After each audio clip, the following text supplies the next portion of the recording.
लोकसभा चुनाव में आप जीरो पे पहुंच जाते हैं और विधानसभा चुनाव में आप हीरो बन जाते हैं। लोगों ने मोटा मोटा मन बनाया हुआ है, चौथी बार भी हम फिर से केजरीवाल जी को लाएंगे और सीएम बनाएंगे। भारतीय जनता पार्टी के तरकश में जितने तीर थे वो सब चलाए भाजपा ने। अब पॉलिटिकल पंडित्स मरसिया लिखें कि गुणगान गाएं, उनकी समझ को मैं दोष नहीं देता है। फ्री कर देंगे 200 कहीं लिखा नहीं था, फिर भी करके दिखाया। हमने कभी नहीं कहा कि बुजुर्गों को तीर्थ यात्रा फ्री कराएंगे, वो भी करके दिखा दिया। सरकार जो है वो लाला जी की दुकान नहीं है कि जहां व्यापार हो रहा है और प्रॉफिट कमाया जा रहा है।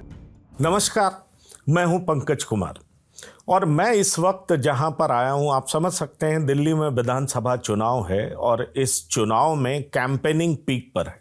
5 तारीख को चुनाव है और मैं आम आदमी पार्टी के नेता, जी हाँ, दिलीप पांडे, इनका बहुत परिचय है। ये आईटी एक्सपर्ट्स भी हैं, किताबें भी लिखते हैं, आम आदमी पार्टी के बैकबोन भी कहे जाते हैं, दिल्ली प्रदेश के संयोजक भी रह चुके हैं, तो बहुत तरह की पहचान है। आईटी प्रोफेशनल रह चुके हैं, हांगकांग में काम किया है और अब दिल्ली प्रदेश की भलाई के लिए काम कर रहे हैं।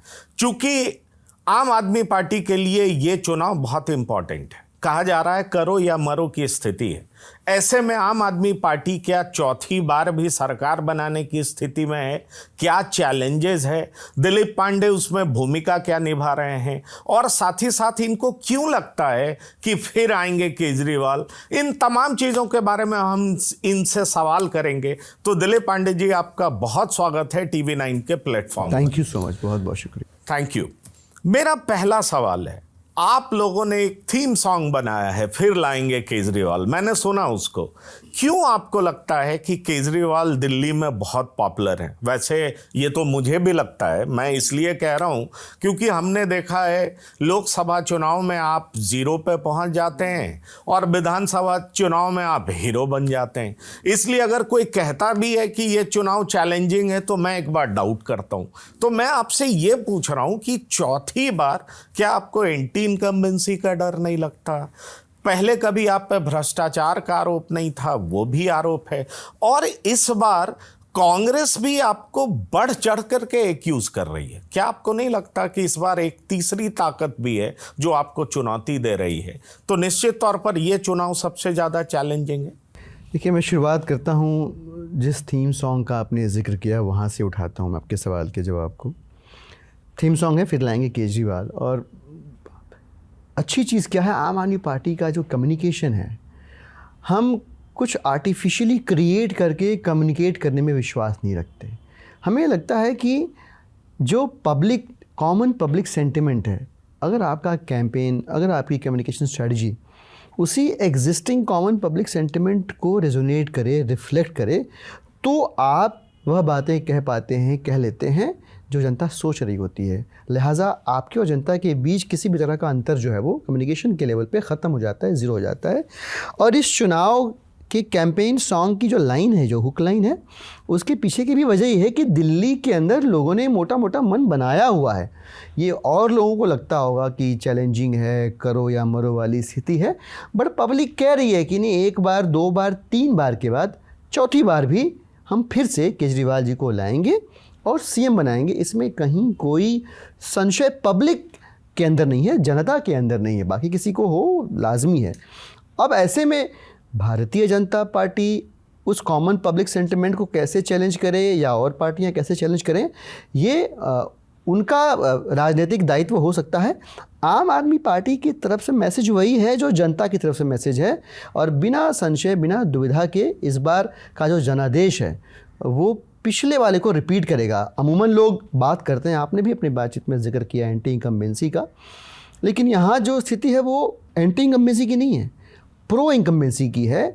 लोग कह रहे हैं भाई केजरीवाल जी की सरकार ने इस बार तो तमाम दिक्कतों, साजिशों, परेशानियों को धता बता के अपने प्रोमिसेस पे डिलीवर करके दिखा दिया, और भारतीय जनता पार्टी के तरकश में जितने तीर थे वो सब चलाए भाजपा ने। अरेस्ट हो गया, ख़रीदना, ऑपरेशन लोटस चलाना हो गया, और जो भी हो सकता था उनके बस में, परंपरागत राजनीति के तरकश जो निकाल के चला लिया। फिर भी ना आम आदमी पार्टी को तोड़ पाए, ना ख़रीद पाए, ना अरविंद केजरीवाल जी को तोड़ पाए। जेल के अंदर की साजिशें जान से मारने की लेकर के बाहर ग्राउंड पे सबको नेस्तनाबूद करने की साजिशों तक, आम आदमी पार्टी और आम आदमी पार्टी के नेताओं मंत्रियों ने उनकी साजिशों को नाकाम ही किया है, और यह सब कुछ दिल्ली के लोगों ने देखा है। इसलिए मैं उनके विश्वास के आधार पर कह पा रहा हूँ कि चौथी बार भी अरविंद केजरीवाल जी को दिल्ली की जनता सीएम बनाएगी। नहीं, मैं आपको बेस्ट ऑफ लक शुभकामना दूंगा, लेकिन मेरा काम है सवाल पूछना, और कई बार जब विपक्षी पार्टियों की तरफ से आवाज़ उठती है तो मुझे लगता है मैं आपसे पूछ करके ये दरियाफ्त कर सकूं कि दरअसल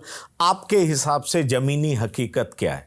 मैं मानता हूं कि जिस तरीके से आम आदमी पार्टी नेशनल पार्टी बनी है वो एक फिनोमेना है, वो एक बहुत बड़ी बात है, फास्टेस्ट ग्रोइंग पार्टी है। पर एट द सेम टाइम देश का इतिहास ये भी बताता है कि जो इतनी तेजी से पार्टी बढ़ती है उसका डिक्लाइन भी बहुत तेज होता है। और इसलिए आम आदमी पार्टी के जो क्रिटिक्स हैं वो कहते हैं कि देखिए जितनी तेजी से ग्रोथ हुआ है उतनी तेजी से ये ख़त्म हो जाएंगे। और इसमें कई सारी पार्टियों का हवाला भी दिया जाता है, जिसमें आसाम गण परिषद की बात होती है, बहुत सारी पार्टियों की बात होती है।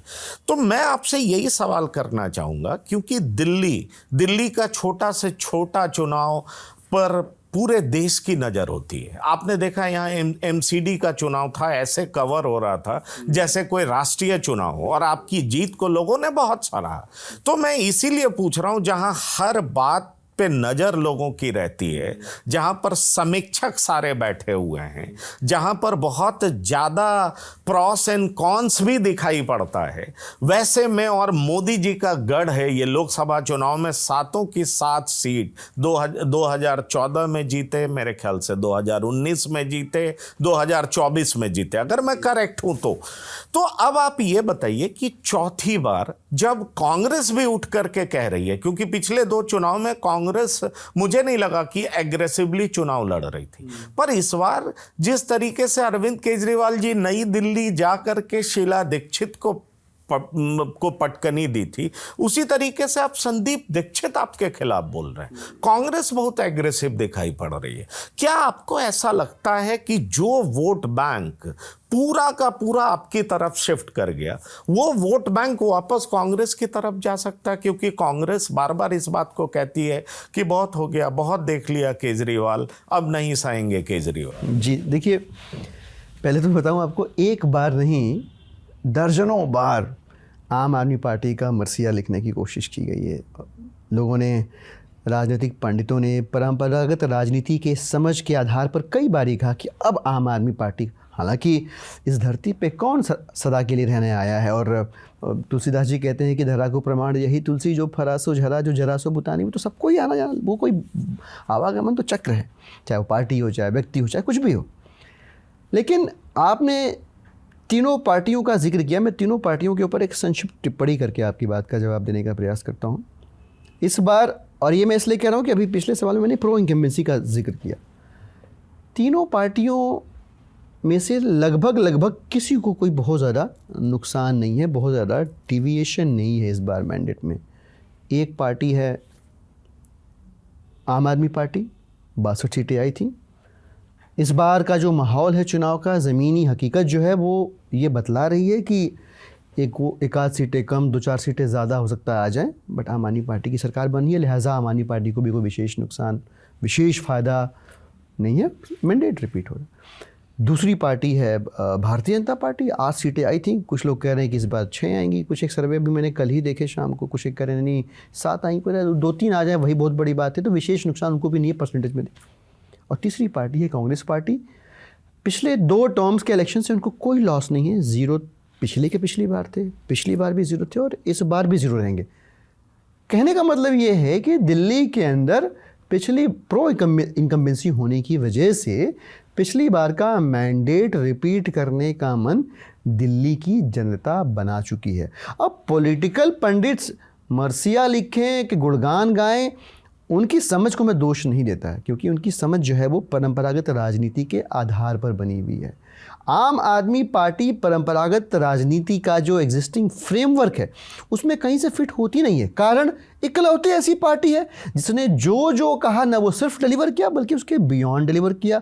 मसलन मैं पिछले बार के अगर मैनिफेस्टो की बात करूं, हमने कहीं नहीं लिखा था कि 200 यूनिट का बिजली फ्री कर देंगे, 400 यूनिट तो हाफ था, फ्री कर देंगे 200 यूनिट, कहीं लिखा नहीं था, फिर भी करके दिखाया। महिलाओं को बस में यात्रा फ्री कर देंगे, अपने घोषणा पत्र में लिखा ही नहीं था, वो भी करके दे दिया भाई हमने। और बहुत शानदार और सक्सेसफुल स्कीम रही हमारी, बहुत अप्रिशिएट की जाने वाली है अक्रॉस द बोर्ड। और बाकी राज्यों में इसको दिगर पार्टियों की सरकारों ने कॉपी तक किया। तीसरी बात बताऊं आपको मैं, हमने कभी नहीं कहा कि बुजुर्गों को तीर्थ यात्रा फ्री कराएंगे, वो भी करके दिखा दिया। लिहाजा यह विश्वास बन गया जनता का कि भाई जो जो कहता सब करता है, उसके बियॉन्ड भी करता है। उस विश्वास के आधार पर हम हमारी पार्टी वाले ये बात कह पा रहे हैं कि प्रो इनकम्बेंसी है। आम आदमी पार्टी भारी जनादेश लेकर आ रही है इस बार, और चौथी बार अरविंद केजरीवाल जी मुख्यमंत्री बनेंगे। इसमें कोई संशय दुविधा ग्राउंड पे नहीं है, दिल्ली के लोगों के मन में नहीं है। बीजेपी कांग्रेस को होती है तो होती रहे, कोई दिक्कत वाली बात नहीं। ठीक है, मैं आपसे यही पूछना चाहूँगा क्योंकि पॉलिटिक्स को आपने कुछ मायने में बहुत चेंज किया। मैं ऐसा इसलिए कह रहा हूँ क्योंकि आप बहुत ही स्ट्रांगली कहते हैं कि मैं आम लोगों को ये दूंगा, और पार्टियों पे आरोप लगाते हैं कि आप कॉरपोरेट्स के पैसे माफ़ करते हो और मैं जनता के टैक्स का पैसा आम लोगों के बीच में बांटता हूँ। क्या आपको यही वजह लगता है कि ये जो टैक्स के पैसे आप आम लोगों के बीच में बांटते हैं, चाहे वो शिक्षा हो, चाहे वो स्वास्थ्य हो, चाहे फ्री बिजली हो, फ्री पानी हो, और यही वजह है कि आम लोग आपको पसंद करते हैं और आप चौथी बार प्रो इनकम्बेंसी की बात कर रहे हैं? देखिए, सरकार की अवधारणा को समझना पड़ेगा हम लोगों को। सरकार जो है वो लाला जी की दुकान नहीं है कि जहाँ व्यापार हो रहा है और प्रॉफिट कमाया जा रहा है। सरकार की जो अवधारणा है वो कल्याणकारी अवधारणा है। मतलब आप जनता से टैक्स लेते हैं तो प्रॉफिट कमाने के लिए नहीं लेते हैं, सरकार चलाने के लिए। और सरकार चलाने का मतलब जनता की सेवा करना है। और बिल्कुल यही काम दिल्ली के अंदर आम आदमी पार्टी करती रही है। कई बार ऐसा हुआ है, भारतीय जनता पार्टी के लोग इस बात के हालांकि मुखर विरोधी रहे हैं। हालांकि जब वो विरोध करते हैं कि आम आदमी पार्टी जनता के टैक्स के पैसे को बर्बाद कर रही है, रेवड़ी बांट रही है, फ्रीबीज दे रही है, तो हालांकि वो हमारी तरफ एक पूरब में कहावत है, सूप तो सूप चलनियो बोले जकर 72 छेद। वो कहने का मुँह नहीं उनका, फिर भी वो कहते हैं ऐसा कह के वो जनता को बरगलाने की कोशिश करते हैं। अर्थशास्त्र समझना, इकोनॉमिक्स समझना बहुत मुश्किल काम नहीं है। अपने घर की रसोई से आप देश के अर्थशास्त्र को समझ पढ़ सकते हैं। और वो इस प्रकार से है कि अगर एक बार को हम मान लें for the sake of argument कि हम फ्रीबीज दे रहे हैं, रेवड़ीज दे रहे हैं, जनता के टैक्स के पैसे को हम जनता के ऊपर खर्च करने का दावा करने वाले लोग रेवड़ी दे रहे हैं, ये मान लेते हैं। पड़ोस में एक राज्य है हमारे उत्तर प्रदेश, भारतीय जनता पार्टी की सरकार है। मतलब भारतीय जनता पार्टी के लोग वहाँ पे कोई रेवड़ी नहीं देते होंगे, तो वहाँ की सरकार को फ़ायदा होता होगा इससे, वहाँ की आर्थिक स्थिति बहुत मजबूत होगी। लेकिन आंकड़े क्या बताते हैं? 85,000 करोड़ रुपए का कर्जा है वहाँ की सरकार पे, जबकि कोई रेवड़ी नहीं देते उनके मुताबिक। दिल्ली की बात करें हम, दिल्ली के अंदर हम रेवड़ी देते हैं तो हमारे को नुकसान होना चाहिए, जबकि दिल्ली की अर्थव्यवस्था इकलौती अर्थव्यवस्था है देश की जो 7,500 करोड़ रुपए के सरप्लस में चलती है। तो असल बात ये है जिससे भारतीय जनता पार्टी सबका ध्यान भटकाना चाहती है कि रेवड़ी देने से सरकार को नुकसान नहीं होता, घाटा नहीं होता, जनता का पैसा, टैक्स पेयर्स का पैसा बर्बाद नहीं होता, बल्कि जनता के टैक्स के पैसे को भ्रष्टाचार के रास्ते लूट कर पार्टियों के नेताओं और पार्टियों की जेब गर्म करने से नुकसान होता है, जो बाकी राज्यों में हो रहा है, दिल्ली में नहीं हो रहा है। लिहाजा दिल्ली के लोग चूंकि समझ रहे हैं, अब देख रहे हैं कि भाई हमारे टैक्स का पैसा हमारे ऊपर तो खर्च हो रहा है, कोई करप्शन नहीं हो रहा है, इसलिए वो और ज़्यादा मजबूती के साथ अरविंद केजरीवाल जी और आम आदमी पार्टी की सरकार के साथ लगातार बने हुए हैं, तमाम दुष्प्रचारों के, षड्यंत्रों के बावजूद। देखिए इसके दोनों मायने हैं, और इसीलिए मैं आपसे सवाल करना चाहूँगा कि दरअसल कहा यह जाता है कि जब आप फ्रीबीज बांटते हैं, वैसे फ्रीबीज बांटने में दिल्ली में कोई पीछे नहीं है। अगर आप सबका घोषणा पत्र देखें तो भले ही वो कहेंगे कि मेरा वेलफेयर स्कीम है और आपका फ्रीबीज है, पर ये किसी आम आदमी को समझ में आ सकता है कि अगर आपका फ्रीबीज है तो उनका भी फ्रीबीज है। पर बड़ा सवाल ये उठता है कि जिस रास्ते पर केजरीवाल चले गए हैं, जिस मॉडल को कई लोग बहुत पसंद करते हैं और कई लोग भयंकर क्रिटिक्स हैं, बहुत तरह की बात करते हैं, पर ऐसा आपको नहीं लगता कि इस वजह से दिल्ली के इंफ्रास्ट्रक्चर पर बहुत असर पड़ा है? सड़कों को लेकर के सवाल उठ रहे हैं, बसेस को लेकर के सवाल उठ रहे हैं, पॉल्यूशन को लेकर के सवाल उठ रहे हैं, और जो सबसे बड़ी बात की दिल्ली में यमुना की सफाई करेंगे, ये मेरे शब्द नहीं है, ये आज संदीप दीक्षित ने कहा है। तो अगर आप आप इस तरीके से अपने सारे रेवेन्यू को, दिल्ली का रेवेन्यू हमेशा सरप्लस रहा है, इस बात से कोई इनकार नहीं कर सकता, लेकिन आप उस पैसे को ठीक है कल्याणकारी योजना में खर्च करिए, पर इंफ्रास्ट्रक्चर पर भी खर्च हो और संतुलन इस तरह का हो कि दिल्ली वाकई पेरिस की तरह दिखे। अब संदीप दीक्षित पूछते हैं कि क्यों नहीं आप आम आदमी पार्टी के लोगों से पूछते हैं कि क्या आपको पेरिस की झलक कहीं पे दिखाई पड़ रही है क्या? मैं चाहूँगा हमारे प्लेटफॉर्म के जरिए हमारे दर्शकों तक आप ये बात पहुँचाएं कि आखिरकार कैसे आप संतुलन बिठाते हैं, या आपको लगता है कि इन वेलफेयर स्कीम चलाते चलाते कहीं ना कहीं इंफ्रास्ट्रक्चर पर कंप्रोमाइज़ करना पड़ता है? नहीं, ऐसा बिल्कुल नहीं। देखिए, कांग्रेस पार्टी के नेता जो चुनाव लड़ रहे हैं वो इस चुनाव में प्रासंगिक होने के लिए सवाल कर सकते हैं, उनका हक है करने का, प्रश्न पूछ सकते हैं, पर दिल्ली के लोग हकीकत समझते हैं। जिस मॉडल को वो क्वेश्चन कर रहे हैं, असल में वही मॉडल देश को, भारतवर्ष को दुनिया में नंबर 1 बनाएगा। वो मॉडल क्या है? वो कल्याणकारी मॉडल है, वो भ्रष्टाचार का मॉडल नहीं है, वो लूट खसोट का मॉडल नहीं है। वो ये कहता है कि जनता के टैक्स का पैसा जनता के ऊपर इस प्रकार से खर्च किया जाए कि जनता का जीवन पहले से बेहतर हो। अब आप समझिए इसको कि अगर यह सरकार अपने कुल बजट का 25% से ज़्यादा पैसा अगर एजुकेशन पे खर्च कर रही है, टैक्स का पैसा सरकार के पास आया, सरकार ने बजट बनाया, बजट में 1/4 एलोकेट कर दिया कि भाई ये स्कूलों के ऊपर खर्च होगा। नतीजा क्या हुआ? 25,000 से भी ज़्यादा कमरे बने, दर्जनों स्कूल बने दिल्ली के अंदर, और उन स्कूलों में 15-16 लाख से भी ज़्यादा परिवारों के बच्चे पढ़ रहे हैं और उनका भविष्य उन स्कूलों में पढ़ने की वजह से सुरक्षित हो रहा है। आप समझिए, एजुकेशन, इल्म, तालीम से बढ़ के कौन सी ऐसी चीज़ है जो पीढ़ियाँ बदल सकती है? मेरे एक पीढ़ी पीछे जाएंगे आप, तो गरीब लोग थे, बर्तन मांजते थे मेरे परिवार के लोग, लेकिन माँ बाप ने मुझे पढ़ाया लिखा है तो इस काबिल हुआ कि आपके सामने बैठ के अपनी बात कह पा रहा हूँ, लिख पा रहा हूँ, सुन पा रहा हूँ।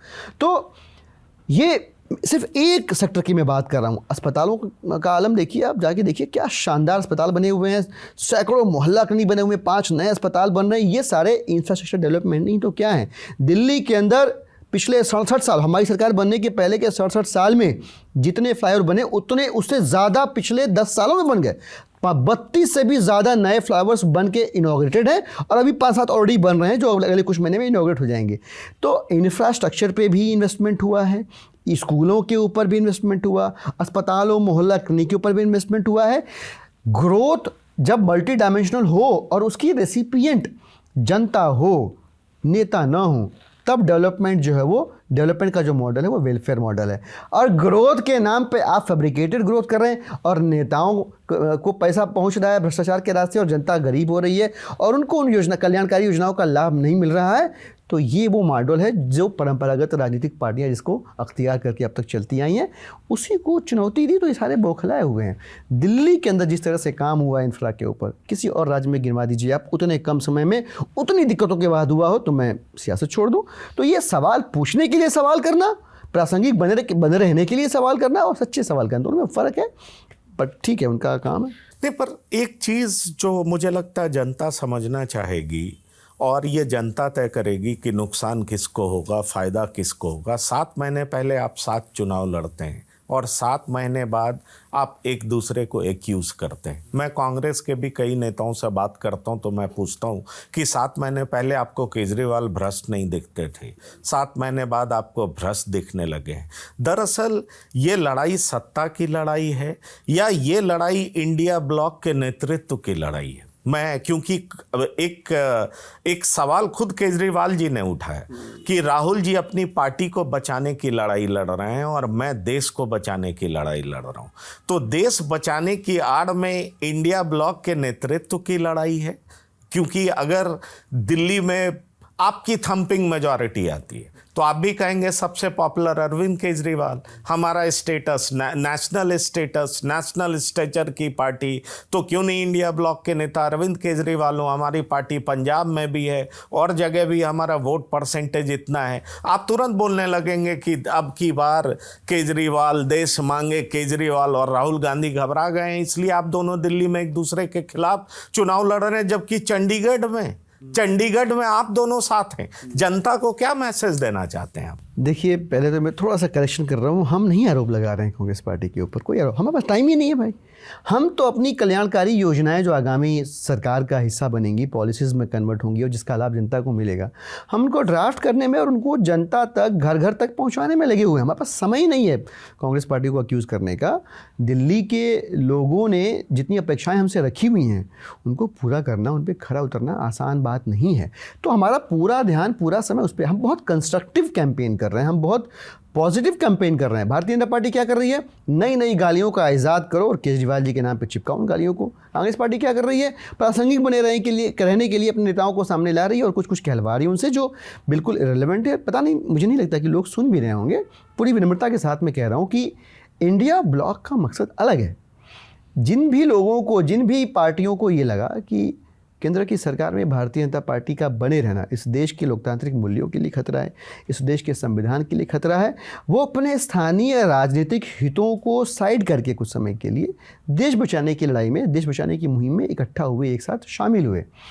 इस समय जो लड़ाई है, इस समय जो संघर्ष है, वो भारतीय जनता पार्टी के हाथों से दिल्ली को बचाने का संघर्ष है। और आप देखिए इसका परिणाम क्या है, संघर्ष में क्या दिख रहा है चारों तरफ, कि इंडिया ब्लॉक के जितने भी महत्वपूर्ण घटक दल हैं उन सब ने दिल्ली के चुनाव में कहा कि नहीं भाई, आम आदमी पार्टी और अरविंद केजरीवाल ही दिल्ली के लिए सही है, यही लोग जीतेंगे। और आपने सही कहा, अरविंद जी की बात को मैं दोहरा रहा हूँ कि कांग्रेस पार्टी को लग सकता है कि उनके लिए दिल्ली के चुनाव में कांग्रेस पार्टी को बचाए रखना उनकी सबसे बड़ी प्रायोरिटी होगी। बट असल में भारतीय जनता पार्टी को दिल्ली से दूर रखना और देश को बचाना, दिल्ली को बचाना, ये आम आदमी पार्टी की सबसे बड़ी वरीयता थी, है और रहेगी। मेरा अगला सवाल है, आप बीजेपी की बी टीम है या कांग्रेस बीजेपी की बी टीम है? ये समझ में ही नहीं आता। मैं शो भी करता हूँ 7 बजे और जब प्रवक्ता बैठते हैं तो दोनों एक दूसरे को एक्यूज करते हैं। मैं सोचा जब भी मेरी आपके बड़े नेताओं से मुलाकात होगी मैं ये सवाल करूँगा कि आखिरकार बीजेपी की बी टीम कौन है और क्यों है? क्योंकि फिर मैं संदीप दीक्षित को लाऊंगा। वो कहते हैं हरियाणा हारा इनकी वजह से, गुजरात हारा है इनकी वजह से, गोवा हारा है इनकी वजह से, आप उत्तराखंड हार गया इनकी वजह से। हर जगह आप पे आरोप लगाते हैं और कहते हैं कि आप ही बताइए कि बीजेपी की बी टीम कौन है? देखिए भाई साहब, ईमानदारी की बात करें तो हम तो भगत सिंह के चेले हैं, तो अगर कोई टीम है तो हम भगत सिंह की टीम के हैं। हम बाबा साहब के दिखाए रास्ते पर चलने वाले लोग हैं, तो अगर कोई टीम बने तो हम बाबा साहब की टीम के हैं। और सबसे बड़ी बात कि हम तो इस लोकतांत्रिक राष्ट्र में दिल्ली की माननीय जनता की बी टीम या ए टीम जो भी बने हम उसका हिस्सा कहलाना पसंद करेंगे। और ये सही भी है। मतलब बीजेपी और कांग्रेस आपस में सेटिंग करके कभी किसी को ए टीम बोल दें, कभी किसी को बी टीम बोल दें, ये खेल उनको खेलना पसंद है। वो पिंग पोंग बॉल है, वो खेलते रहें, इसमें कोई दिक्कत वाली बात नहीं है। दिल्ली के लोग समझते हैं कि आम आदमी पार्टी वाले उन्हीं की टीम का हिस्सा हैं, लिहाजा उनके यानी बीजेपी और कांग्रेस के तमाम चीखने चिल्लाने के बावजूद आम आदमी पार्टी वाले टोटली फोकस है कि अब और क्या करना है दिल्ली की जनता के लिए। बीजेपी वाले फोकस है अब और कौन सी नई गाली देनी है अरविंद केजरीवाल जी को। कांग्रेस वालों का फोकस क्या है, अब और ऐसा क्या बोल दें कि जो भी थोड़ा बहुत वोट शेयर हमारा गया हुआ है इधर उधर कहीं, वो सिमट के हमारे पास आ जाए और हम पहले से थोड़ा सा मजबूत। वो पार्टी बचा रहे हैं दिल्ली के अंदर, वो दिल्ली प्रदेश कांग्रेस कमेटी को रिवाइव कराने पे लगे हुए हैं। तो उनकी कोशिशों को भी दिल्ली वाले देख रहे हैं। और जो आप ही ने कहा, रोज़ 12 बजे हम आते हैं, प्रेस कॉन्फ्रेंस करते हैं और क्या अगली सरकार में करने जा रहे हैं वो बताते हैं। पब्लिक देख के खुश है कि अरे बाप रे बाप, अगले 5 साल तो हमारे मतलब झमाझम बीतने वाले हैं, शानदार जाने वाले हैं। और इस आस्था और विश्वास की वजह से दिल्ली के लोग चौथी बार अरविंद केजरीवाल जी को सीएम बनाने का मन बना चुके। नहीं, इस बात से कोई इनकार नहीं कर सकता। और यही मैं आपसे जानना चाहता हूं कि जैसे नेशनल पॉलिटिक्स में, खास करके लोकसभा के चुनाव में, मोदी जी निकलते हैं और वो नैरेटिव सेट करते हैं और पूरा विपक्ष उनके पीछे दौड़ रहा होता है। दिल्ली के चुनाव में 12 बजे केजरीवाल प्रेस कॉन्फ्रेंस करते हैं और पूरी दिल्ली उनके पीछे घूम रही होती है, पूरे विपक्षी घूम रहे होते हैं। वो नैरेटिव सेट करते हैं और सारे दल उनके पीछे घूम रहे होते हैं। पिछले कुछ दिनों से जब से ये कैंपेन पीक कर रहा है, मैं देख रहा हूं अरविंद केजरीवाल रोज एक नए मुद्दे के साथ आते हैं और फिर बीजेपी कांग्रेस उनके पीछे पड़ जाती है। तो मैं आपसे ये सवाल करना चाह रहा हूं कि ठीक है, जो सारा इंडिकेटर्स होता है उसमें तो आप दिखाई पड़ रहे हैं कि आप आगे हैं, पर एक बड़ा ही सूक्ष्म सवाल है, वो ये है कि बीजेपी 32 से 40% तक वोट ला पाती है विधानसभा चुनाव में, और आपका परसेंटेज 53-54% होता है, 14 से 15% का फर्क होता है, और कांग्रेस 40 से 4-5% के आसपास पहुंच गई है। क्या जो लोकसभा चुनाव में कांग्रेस 24% वोट लाई है और आप 15 से 18% के आसपास हैं, क्या इस बार जिस तरीके से कांग्रेस चुनाव लड़ रही है, कहीं आप चिंतित हैं क्या कि ये 4% अगर 15% में कन्वर्ट हो गया तो हमारे लिए मुश्किल का सबब बन सकता है? नहीं, ऐसा कुछ भी नहीं है। आप समझिए इस बात को। मैंने क्या बताया, शुरुआत में बताया कि इस चुनाव में कांग्रेस को स्टैटिस्टिकली स्पीकिंग कोई लॉस नहीं है। शून्य में न कुछ गुणा होने वाला है न भाग होने वाला है, शून्य शून्य ही रहने वाला है। उनके तमाम कोशिशों और प्रयासों के बावजूद दिल्ली की सियासी सरजमीन पर दिल्ली के लोग उनको गंभीरतापूर्वक नहीं ले रहे हैं। Almost non existent, non entity बन चुके हैं। और 4-5% से 24% आना, मतलब फिर तो मैं ये कहूँगा कि मन के लड्डू खाने हैं तो फिर 2-4-5 किलो क्यों खा रहे, 2-4-5 कुंटल खा लीजिए आप। ऐसे कोई भी सूरत दिल्ली में नहीं बन रही है जिसके तहत दिल्ली के लोग जो है अरविंद केजरीवाल के अलावा किसी को सरकार बनाता हुआ देख पा रहे हो। सरकार आम आदमी पार्टी की बन रही है, अरविंद केजरीवाल जी की बन रही है, और दिल्ली की जनता के आशीर्वाद से बन रही है। सिर्फ आम आदमी पार्टी या किसी नैरेटिव की वजह से नहीं बन रही है। असल बात यह है कि हम जो घोषणाएं करते हैं, 12 बजे आते हैं और उसके बाद बीजेपी कांग्रेस के लोग हमको गरियाना शुरू कर देते हैं। लोग देख रहे हैं कि ये अरविंद केजरीवाल जी आम आदमी पार्टी वाले क्या कर रहे हैं और वो क्या कर रहे हैं। ये आदमी आता है 12 बजे, बोलता है कि आने वाली सरकार के, आपके आशीर्वाद से आने वाली सरकार के बनने के बाद आपके जीवन में ये बदलाव होंगे, आपकी ज़िंदगी पहले से इतनी बेहतर हो जाएगी। और जैसे ये बोलते हैं सब इनको गाली देना शुरू कर। ये कोई ऐसा नहीं कोई देख नहीं रहा है। दिल्ली के लोग बहुत समझदार हैं, बहुत अक्लमंद हैं। और आपने कुछ एक जगह होर्डिंग भी देखी होगी, मैं उसी उन लोगों की अक्लमंदी के आधार पर मैं कह पा रहा हूँ। लोग जानते हैं कोई चुनाव हो और उस कोई चुनाव में किसी को वोट जाए, दिल्ली में तो केजरीवाल ही चाहिए उनको। नहीं, इस बात से कोई इनकार नहीं कर सकता, क्योंकि डबल इंजन की सरकार हर जगह, ज़्यादातर जगहों पे हिट हुई है, यहाँ बार बार फ्लॉप हुआ है। डबल इंजन लोग एक्सेप्ट नहीं कर रहे हैं। और मैं इसीलिए पूछ रहा हूँ कि क्या आपका कंसर्न बीजेपी नहीं कांग्रेस है क्या? आपने जवाब दे दिया। मैं अगला सवाल करूँगा आपसे कि क्या कांग्रेस के नेता राहुल गांधी द्वारा आप पर जातीय जनगणना के पक्ष में कुछ नहीं बोलने का आरोप, दलितों का विरोध करने का आरोप, इन तमाम आरोपों को आप किस तरीके से देखते हैं? क्योंकि वो सीमापुरी, सीलमपुर जैसे जगह पे जाते हैं। कांग्रेस इन दिनों काफ़ी कॉन्फिडेंट दिखाई पड़ती है कि मुस्लिम वोट उनकी तरफ आकर्षित हुआ है। वहीं से कैंपेन शुरू करते हैं जहां मुस्लिम वोटर्स की संख्या ज़्यादा है। क्या आपको लगता है आपके वोटों में सेंधमारी, दलित, झुग्गी में रहने वाले लोग, ये तमाम लोग जो आपके समर्थक हैं, कांग्रेस अब वही प्रयास कर रही है कि उन वोटों को अपनी तरफ कैसे खींचे?